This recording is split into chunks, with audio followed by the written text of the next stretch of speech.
Hello, on se retrouve dans une nouvelle vidéo que j'avais trop hâte de vous filmer. Je vais vous faire mon récit d'accouchement. J'ai pris des notes à peu près tout le long du travail. Il y a peut-être des infos qui vont être oubliées parce que tu sais que quand t'as des contractions et tout, tu penses pas forcément toujours à tout noter. Mais j'ai essayé d'être à peu près, vous voyez, genre, voilà. J'essaie de filmer maintenant. On est à J8 de l'accouchement. Je pense que ça va être une vidéo qui va être longue. Bébé dort, ça fait déjà bien plus d'une heure qu'il dort. Je lui ai dit, s'il te plaît, il faut absolument que je monte la vidéo d'annonce de ton prénom et que je filme une vidéo. Et il dort. Il est trop sage cet enfant, il est trop sage. Il est parfait. En même temps, je me demande qui l'a fait. Bref, alors, c'est un peu long, je vous préviens. Prenez de quoi manger ou faites ce que vous voulez en même temps, rangez votre maison, votre linge, faites le ménage, je ne sais pas. Mais ça va être une vidéo qui va être assez longue. J'ai prévu ma bouteille d'eau, mais bon, vu ce qu'il reste comme eau, on va peut-être aller la remplir. Alors, tout commence dimanche. Dimanche 3 mars. Je sais pas pourquoi, je me lève ce matin et je sens que c'est bizarre. Déjà, je me sentais un peu humide, mais au début du 3e trimestre, ça m'avait fait pareil et c'était pas du tout la poche des os. Donc là, je me suis dit, bon, on verra comment ça se passe dans la journée. On attend. C'était 6h50 du matin, ça. 9h45, rebelote. Mais bon, quand on est enceinte, il y a pas mal de pertes. Du coup, j'avais mis une serviette pour être sûre que ce soit pas de l'urine. Ce n'était pas de l'urine. Je ne me pissais pas dessus. Mon périnée va bien. Enfin, en tout cas, allait bien. Actuellement, je ne sais pas s'il va bien. Bref, je passe toute la journée où je sens, je sais pas. Je sens la journée, de toute façon, je vous ai fait le vlog. Hein. J'ai vlogué toute la journée du dimanche et vous allez voir que dans cette vidéo, je sais pas. Je sentais que c'était pas... Il y avait un truc différent. Genre le soir, j'ai pas lancé une machine parce que, je sais pas, je me suis dit, imagine, je vais à la maternité, j'ai pas envie de laisser une machine dans le truc. J'ai fait de la soupe, je l'ai mise dans des pots en verre. Parce que je me suis dit, je vais pas la mettre dans un bol parce que si jamais je dois partir à la maternité, il faut pouvoir les mettre au congèle. Je sais pas, j'ai senti un truc qui était différent ce jour-là.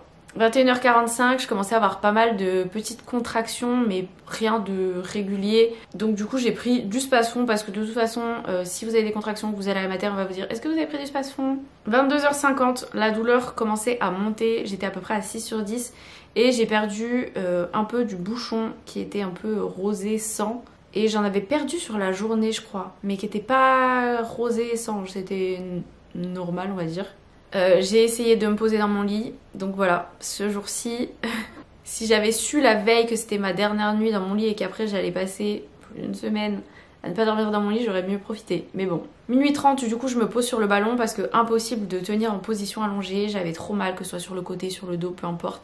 J'avais trop mal. 1h20, je vais aux toilettes et tout le monde m'avait dit oui, tu verras, quand tu vas bientôt accoucher, tu vas te vider. Et c'est pour ça qu'il y a très peu de femmes au final qui font caca pendant l'accouchement. Je ne vous explique pas du coup ce qui s'est passé à cette heure-ci, mais je suis allée aux toilettes.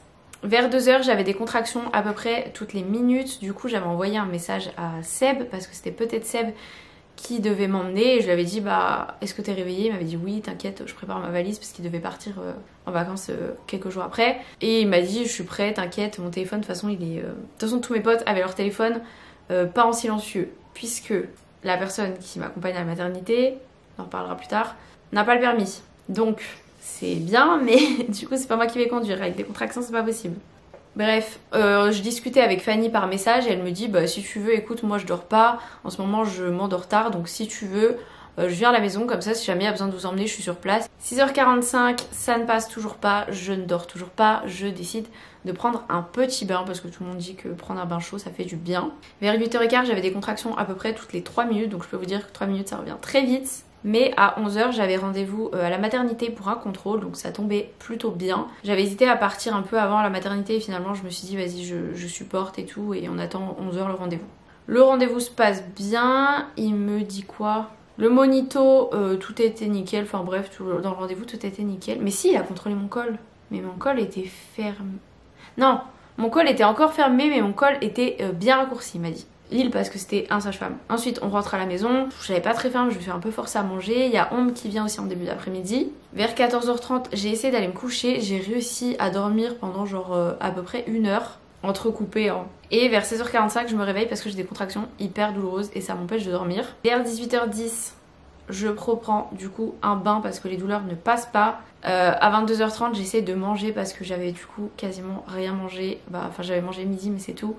Donc il fallait peut-être prendre des forces parce que si jamais l'accouchement était imminent, il fallait reprendre des forces. Sauf que ça m'a donné plus la gerbe qu'autre chose, donc j'ai dû manger.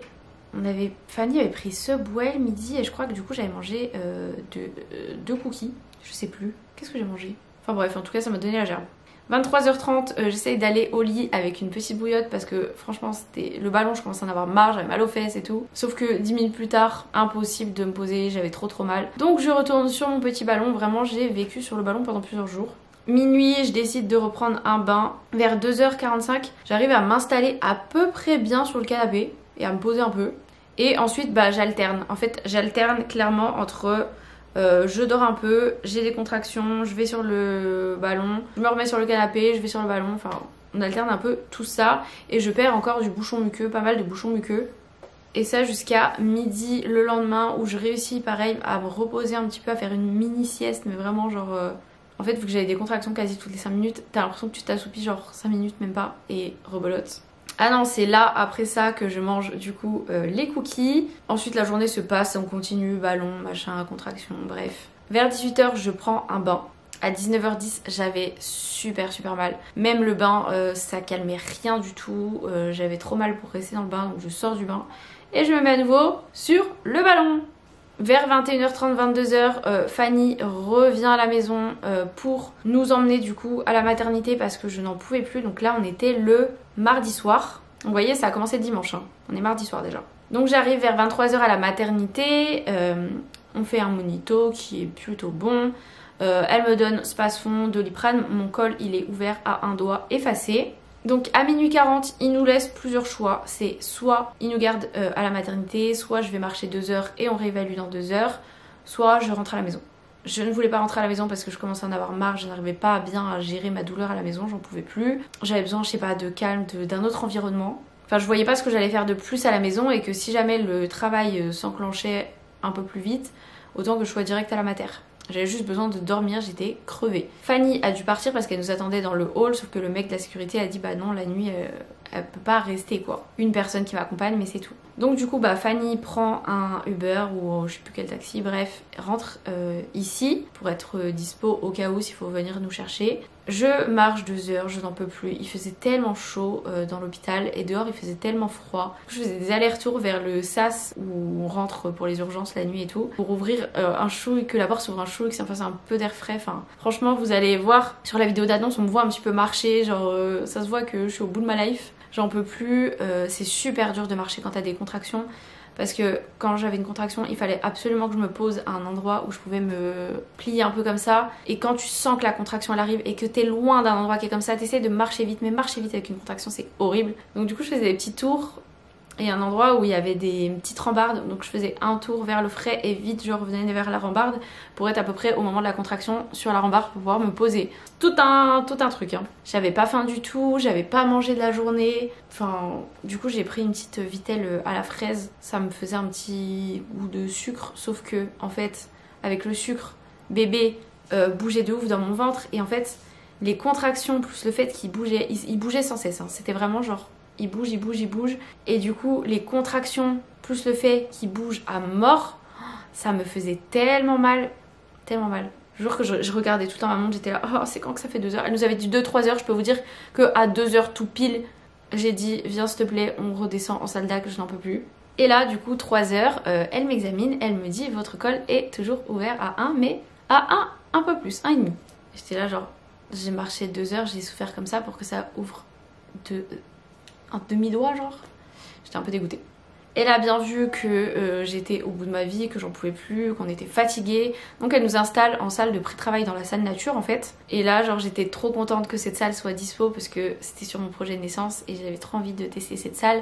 Le matelas, en fait il y a un grand matelas king size avec une partie en dur normal et toute l'autre partie en mode 2 places sur de l'eau. C'est un matelas à eau qui bouge. Bah, par contre, vous mettez pas 2 sur le matelas à eau parce que s'il y en a un qui bouge, c'est horrible. Surtout quand t'as une contraction et que l'autre bouge à côté, ça te fait bouger comme ça, c'est horrible. Donc la personne sur le dur, toi sur le matelas à eau, c'est trop bien parce que ça épouse les formes et tout et t'es à peu près bien. Même si au final, j'y suis pas restée énormément sur ce matelas. Parce qu'avec les contractions, c'est quand même difficile. Il y avait plein de petits jeux de lumière et tout dans la salle. Il y avait surtout la très grosse baignoire Par contre elle fuyait, donc l'ASH avait appelé le service technique et les filles nous avaient dit, enfin moi j'osais pas du coup reprendre un bain après le bain que j'avais pris, et les filles nous ont dit bah en vrai vous privez pas, c'est pas grave, on épongera le sol, on s'en fout, prenez vos bains, enfin j'en avais besoin. Je voulais pas prendre de douche parce que rester debout c'était compliqué. Surtout que bah, y avait des contractions qui arrivaient et c'était sinon il fallait que je sois sous la douche avec le ballon. Mais vu que j'étais fatiguée, j'avais trop peur de me casser la figure. Donc du coup, j'ai alterné baignoire, ballon et en plus il y avait les lianes là pour se suspendre. Alors sur le ballon avec les lianes, c'est incroyable. Franchement, c'est trop bien, ça fait trop du bien. Et j'arrivais à peu près à gérer les contractions, ça faisait très mal. Mais j'arrivais à gérer. Donc en sachant que là, à ce moment-là, on était à 48 heures de contraction. Ça fait beaucoup sans péridurale. Hein. Donc je prends un bain, je fais un petit dodo sur le matelas haut. 9h30, il y a 9h30, je prends un petit déj. Faut savoir que du coup dans cette salle, t'as des plateaux qui arrivent matin, midi, soir. Sauf que moi je n'arrivais pas à manger. Enfin franchement petit déj, j'ai dû manger un bout d'une tartine histoire de me dire je prends des forces. Mais je picorais sur les plateaux, enfin j'avais pas faim, j'avais pas envie de manger. Vraiment ça passait pas de ouf. Je me forçais pour avoir un petit peu d'énergie parce qu'à un moment donné, au bout de tout ce temps, va bien falloir que j'accouche et pour accoucher il faut de l'énergie. À 10h, on me contrôle mon col, j'étais à 2 doigts large, donc bon ça avait avancé mais pas tant que ça. En gros j'avançais à peu près 1 cm toutes les 7 heures. Je vous laisse calculer combien d'heures ça fait pour aller jusqu'à 10. On me remet un monito qui était très bien et là la sage-femme me propose soit de me laisser en salle nature, que le travail se fasse, ou soit de me déclencher en salle avec Synto et Péri parce que bon j'avais quand même déjà 48 heures de contraction, ça fait beaucoup quand même. Sauf que moi je lui ai dit bah mon projet en fait c'est de faire sans péridurale donc non je veux rester là. Mais plusieurs fois dans la journée elle m'a proposé ça et je pense qu'elle a pas lu le projet de naissance ou alors elle avait envie de se débarrasser du truc, je sais pas, mais moi je l'ai ressenti comme ça. Sur mon projet j'ai bien écrit genre la péridurale, si je la veux c'est moi qui la demande, j'ai pas envie qu'on me propose et j'avais pas envie qu'on me propose en fait de me déclencher, je voulais pas d'injection d'ocytocine et je voulais pas de péridurale de base, donc j'avais pas envie qu'on me propose ça en fait. Donc le mental a joué et j'avoue que quand t'as un accompagnement qui t'accompagne bien, c'est un peu plus simple aussi. Bébé fait des petits bruits, il va falloir que j'abrège. Mais il dort depuis 1h30 déjà. J'ai eu le temps de faire un montage. Et là je pense que je vais avoir le temps de finir de filmer. À 15h je reprends un bain, j'ai beaucoup de contractions, bébé bouge énormément donc ça me fait vraiment super mal. À 16h30 on me refait un monito qui est bien aussi. 17h40 mon col était ouvert à 3, donc on recommence avec la règle des 7h puisqu'à 10h j'étais à 2 larges et à 17h j'étais à 3. Donc on était vraiment genre 1 cm toutes les 7 heures. J'essaye de m'allonger un peu, j'essaye de manger, mais j'ai des contractions plus. Et là, à 19h30, mon col était à 4. Mais il a dit 3-4. Il a dit 3-4. Donc moi, je pense que c'était pas un vrai 4, mais qu'il a dit 3-4, histoire que je me dise, ça avance quand même. Vous voyez, le mental joue beaucoup, donc si on vous dit que vous êtes un peu plus à 3-4 plutôt que 3 ou 3,5, mentalement, tu te dis ça avance et c'est positif. C'est pour ça que les contrôles du col trop réguliers, c'est pas forcément bien parce que ça peut plus vous déprimer qu'autre chose. On fait des massages, là les massages en bas du dos, on est tellement fort que bah, plus tard dans la soirée, le sage-femme quand il a vu mon dos il m'a dit vous êtes toute rouge. Bah oui monsieur a bien appuyé dans le dos, mais ça faisait trop du bien. Je reprends ensuite un bain, on se remet en mode massage sur le ballon. 23h50, j'avais vraiment super mal, mais vraiment super mal. On refait monito, spasfon, Doliprane et en fait, bah moi je le sentais bien qu'en fait mes contractions que j'ai depuis le dimanche ne sont pas régulières. Je peux autant en avoir toutes les 2 minutes, toutes les 3 minutes, toutes les 5 minutes, toutes les 10 minutes. C'est pas assez régulier et c'est pour ça que le travail n'avançait pas assez vite en fait parce que c'était pas assez régulier donc ça n'avait pas un travail assez efficace. Du coup 2h40 je craque, j'en peux plus franchement, les douleurs étaient vraiment trop intenses. Je pleurais de douleur, j'avais bien sûr le peigne, enfin j'ai testé le bain, j'ai testé le ballon, j'ai testé plein de trucs. Il y a que les sucettes que j'ai pas testé, mais à un moment donné les sucettes c'est pas pour gérer la douleur, les sucettes c'est surtout pour ramollir le col. Sauf que en fait j'avais la gerbe et le moindre truc sucré, je ne voulais pas en entendre parler. Et je pense pas que ce soit une sucette qui m'aurait fait avancer plus vite. Du coup 2h40 donc on passe en salle d'accouchement.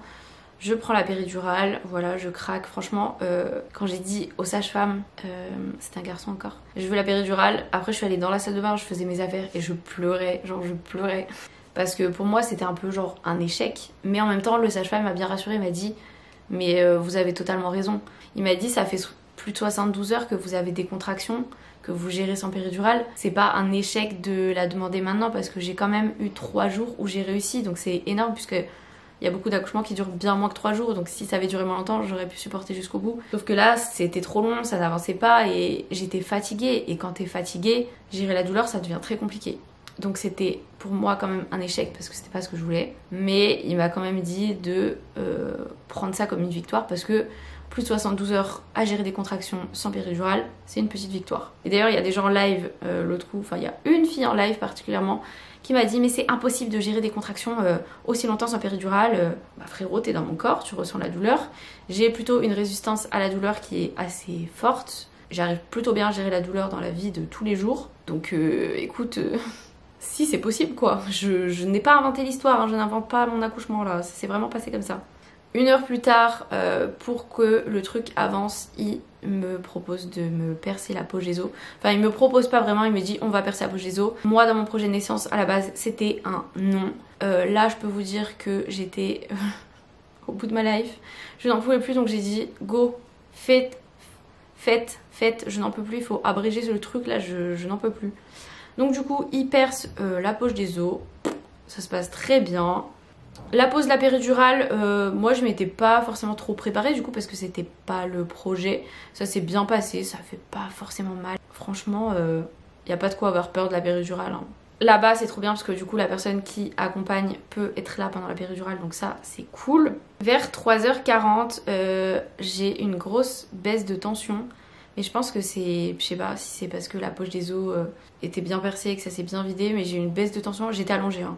J'ai failli faire un malaise et heureusement on vous surveille la tension très régulièrement. Elle se prend toute seule toutes les 5 minutes je crois. Et ouais j'avais 7 ou 8 de tension, je sais plus. Et en même temps bébé a bradycardé. Et on m'a dit mais pourquoi tu m'as pas prévenu que t'allais faire un malaise ou quoi. Mais en fait je me sentais tellement faible que genre je suis partie d'un coup comme ça et hop là ça est mieux.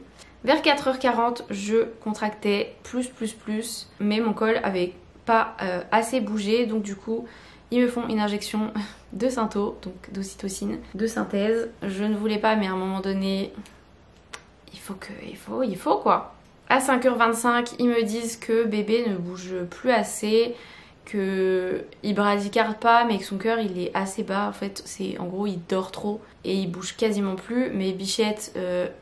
je sais pourquoi, parce que tout a été médicalisé, parce que l'injection d'ocytocine, le bébé il kiffe pas. Donc je me rendais bien compte que moi c'était pas du tout ce que je voulais, que c'était pas ce qu'il y avait de mieux ni pour lui ni pour moi. Mais en même temps pour moi il fallait que j'accouche parce que c'était trop quoi. Donc du coup ils m'ont donné une petite briquette de jus de pomme, c'est vrai que j'avais pas du tout faim, pas rien du tout, mais un peu de sucre pour que bébé bouge et se réveille. Lui qui était, quand j'avais pas la péridurale, complètement fou dans mon ventre à bouger de partout.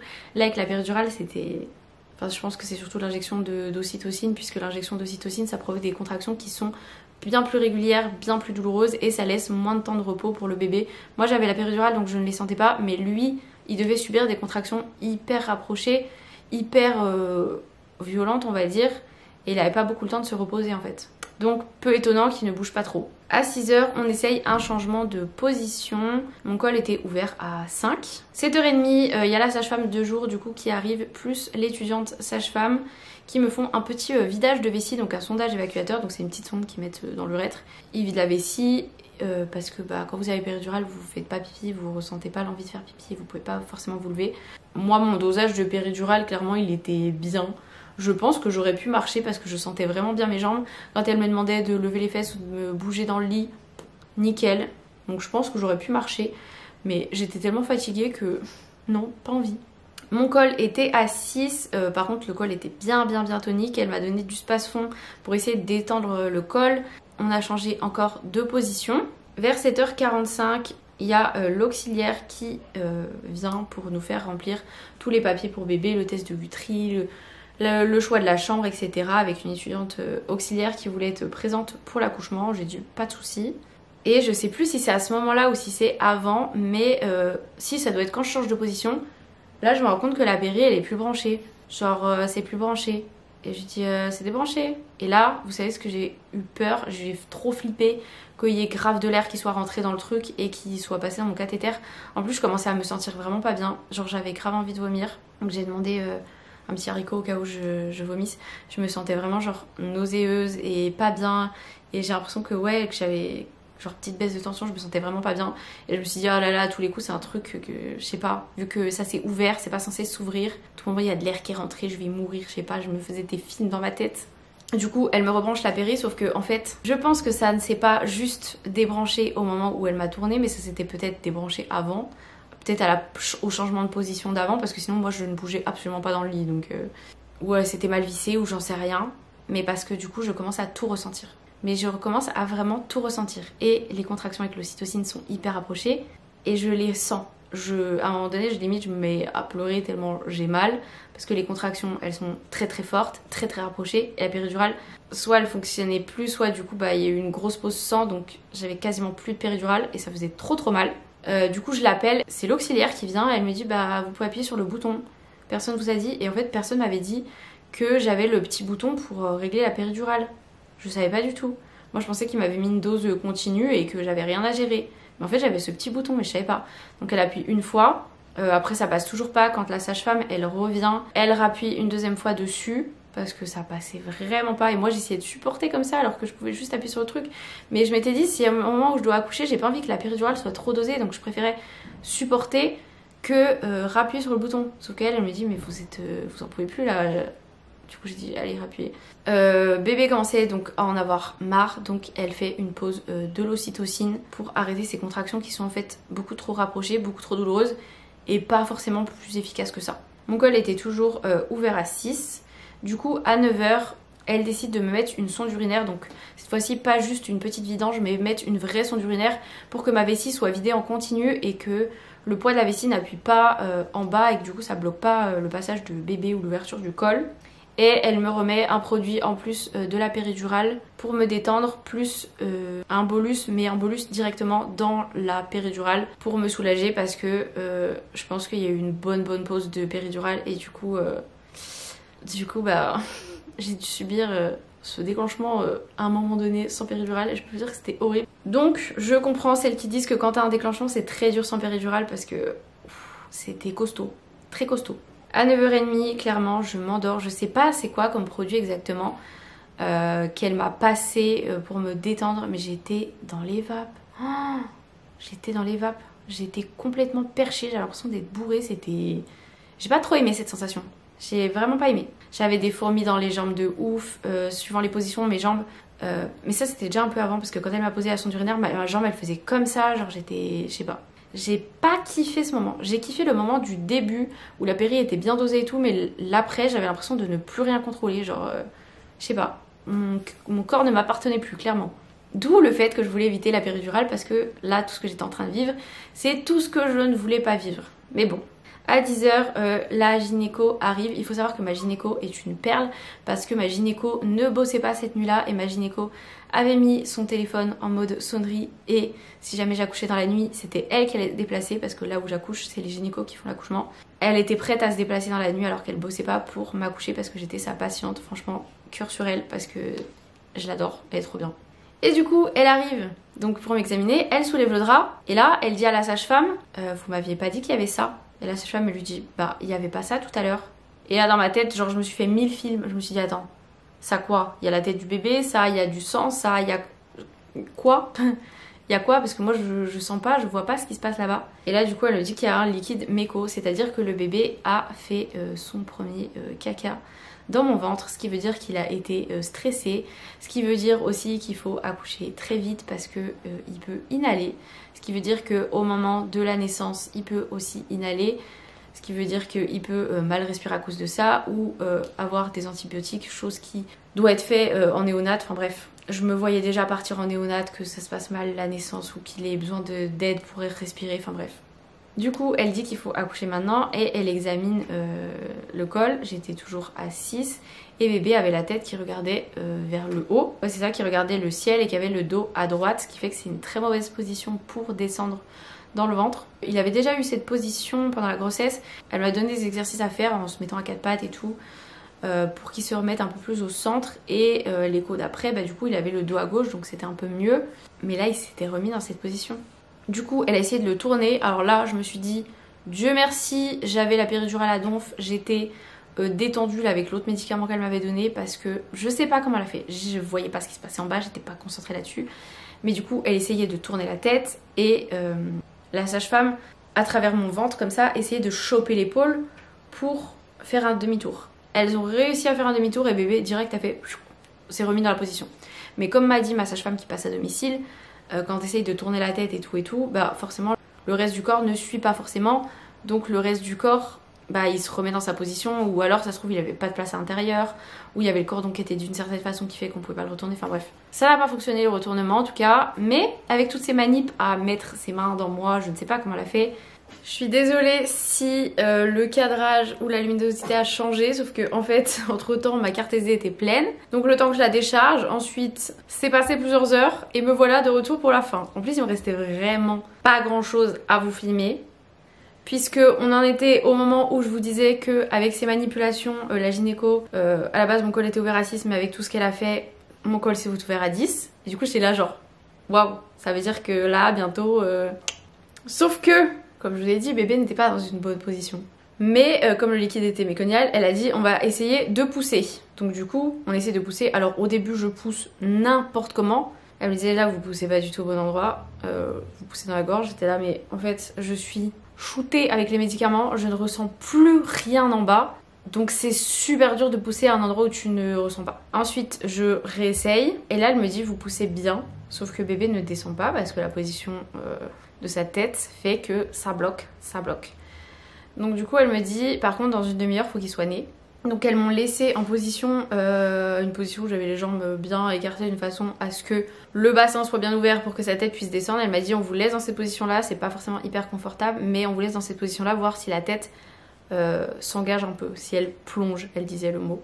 10h45 ça n'avait évidemment pas bougé, donc du coup là elle dit il faut qu'il naisse. Et là je me suis dit attends quoi, comment ça il faut qu'il naisse, genre j'avais trop peur qu'elle me dise genre allez épisio, je coupe comme ça je le sors et tout, phobie. Et elle m'a dit non là il faut une césarienne. Et là je me suis mise à pleurer, là clairement je me suis mise à pleurer.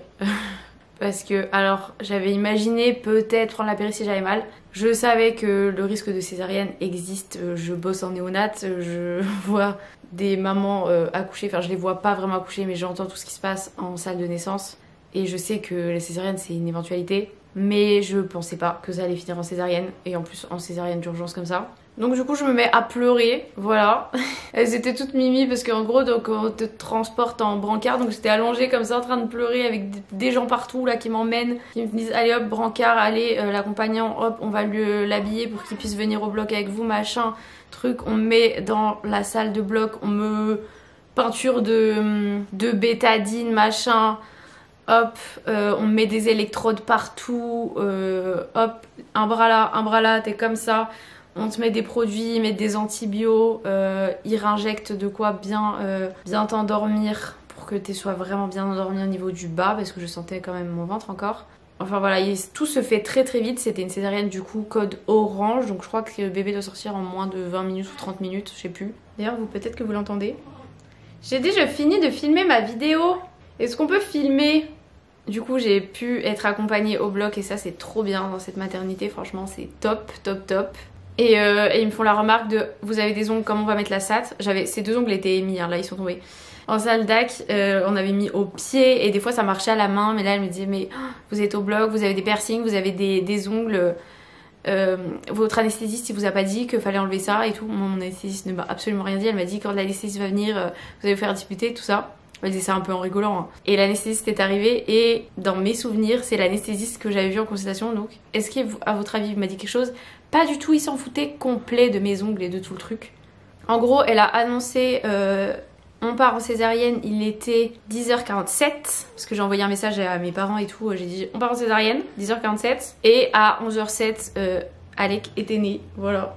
Et ils ont pu baisser un petit peu le champ pour me montrer bébé. Ils m'avaient bien prévenu avant que vu qu'il y avait un liquide méconial et que c'était une césarienne, ils allaient direct l'emmener pour que le pédiatre l'ausculte pour être sûr qu'il n'ait pas inhalé du liquide et qu'il respire bien. Mais ils l'ont sorti du ventre, direct il a pleuré, direct. Et il a rien inhalé du tout, il a super bien géré la naissance.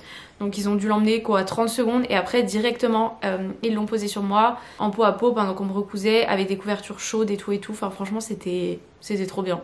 Et voilà, c'était trop bien, donc ils m'ont recousu, ça a vraiment pas pris longtemps. Ensuite ils m'ont enlevé bébé, ils l'ont emmené en salle de réveil avec mon copain, du coup ils l'ont mis dans ses bras parce que moi il fallait que je fasse le transfert du lit du bloc au brancard et je pouvais pas avec le bébé sur moi, c'était un peu compliqué. Ensuite ils m'ont directement ramené en salle de réveil.